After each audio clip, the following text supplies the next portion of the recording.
രാവിലത്തെ ഒരു ചായ അത് നിർബന്ധമാണ് കേട്ടോ. ഹാസിമിന് കുറച്ച് കോൾഡ് കോഫി എടുക്കുന്നുണ്ട്.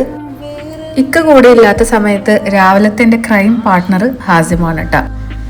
അങ്ങനെ ഞങ്ങൾ ചായ കുടിയൊക്കെ കഴിഞ്ഞു. ഇന്ന് ഭയങ്കര സിമ്പിളായിട്ടുള്ള ബ്രേക്ക്ഫാസ്റ്റ് ആണ് കേട്ടോ. ന്യൂഡിൽസ്. എനിക്ക് എല്ലാ വെജിറ്റബിൾസും ഒക്കെ ഇട്ടുണ്ടാക്കുന്ന ന്യൂഡിൽസാണ് കേട്ടോ ഇഷ്ടം. പക്ഷെ ഇവിടെ പിള്ളേർക്ക് പ്ലെയിൻ ന്യൂഡിൽസാണ് ഇഷ്ടം. അതിലൊന്നും ഉണ്ടാവാൻ പാടില്ല എന്ന് പറയും കേട്ടോ. അപ്പോൾ ചില സമയത്ത് ഞാൻ അങ്ങനെയാണ് ഉണ്ടാക്കാറ്. കഴിഞ്ഞ വർഷം ഞാൻ വാങ്ങി വെച്ച പ്ലേറ്റ് ആണ് കേട്ടോ ഇത്. സൈഡിൽ കാറൊക്കെ ഉള്ള പ്ലേറ്റ്. ആളിപ്പോഴാണ് അത് കാണുന്നത്. ഭയങ്കര എക്സൈറ്റ്മെൻറ്റിലാണ് കേട്ടോ ന്യൂഡിൽസ് കഴിച്ചുകൊണ്ടിരിക്കുന്നത്.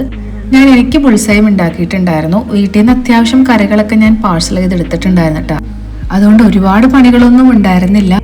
ചോറ് മാത്രം വെച്ചാൽ മതിയായിരുന്നു കേട്ടോ. അങ്ങനെ മാമ്പഴ പുളിശ്ശേരിയും പടവലങ്ങാത്തോരനും അച്ചിങ്ങയും കായയും മാങ്ങാ ചമ്മന്തിയൊക്കെ ആയിട്ട് നമ്മൾ ഊണ് കഴിച്ചു.